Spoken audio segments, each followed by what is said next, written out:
po itong batas na to as a genetic engineer.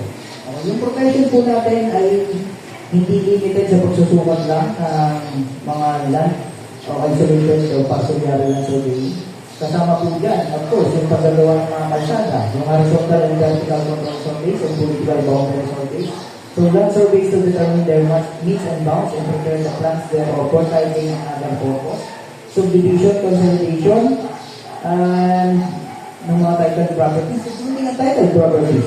Submission of survey plans, preparation and making of sketch plan, and that location plans, conduction of engineering surveys and technical preparation of engineering survey plans as topographic, hydrographic, tidal, profile, cross-section, construction, and boundary survey. So lahat yung nakapalog ito dito sa section 2.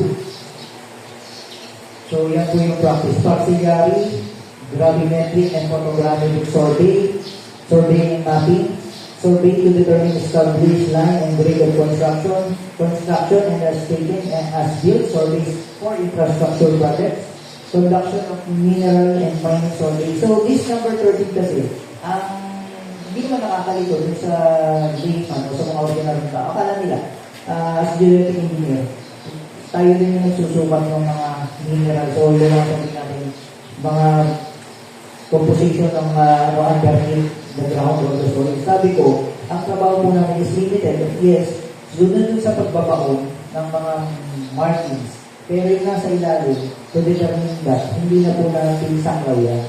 Sa mga mining survey, ang kailangan natin is yung mga technical mga computations lang. So, limited lang po tayo dyan. Okay? Installation of machineries, of course, from ground, pababa, sa kopya ng property ng client natin, kung ano ba, may titulo, pag nag-bawang ka ng buong, pag hinukay niya, at may katabi siya, so, vertically, sakot yan. At pag nagtayo naman siya ng pataas, sakot din niya yung kanyang kaitaas. Ano to? Subject to regulation. Siyempre, kung malapit ka sa airport, may limitation yan. Diba? Kailangan mo magsiguro ng permit sa AAP o kung saan ang agency. Kung ito naman yung tabi ng mga national highway, observe din natin setback by the building code. Hindi ka pwede kung ang muhon mo ay, ang titulo mo ay hanggang doon sa nakatabi ng kalsada, ang building mo ay ganun din. Diba? Hindi ka akumbahan, may mga regulations for that. Engagement in transfer knowledge and technology of developing engineering in the institution of learning. This number 15 is ito po yung part namin as academy. So, okay, provision of consultancy services in genetic engineering. So, all that knowledge and all that practice is under the genetic engineering professions. Okay, who's a genetic engineer? So, this is a very, kumbaga, kailangan liwanagin. Kasi a genetic engineer is a natural person who has been issued a certificate of registration by the Board of Genetic Engineering and has taken the oath of profession of genetic engineers. Kung hipay natin ito, meron tatlong situations to this. Number 1, ikaw ay in-issue ng certificate of registration. So, paano ka ma-issue ng certificate of registration? You have to pass the board examination. And to pass the board examination, condition precedent yan is makapag-file ka ng application na ikaw ay qualified to take the board examination. Now, I will relate this dun sa qualification requirements under Section 12. Okay, ang nakalagay po kasi dun sa Section 12, sino ba ang pwedeng mag-apply for board examination? Number 1, dapat ikaw ay Filipino citizen. 18 years old, of course, with legal age.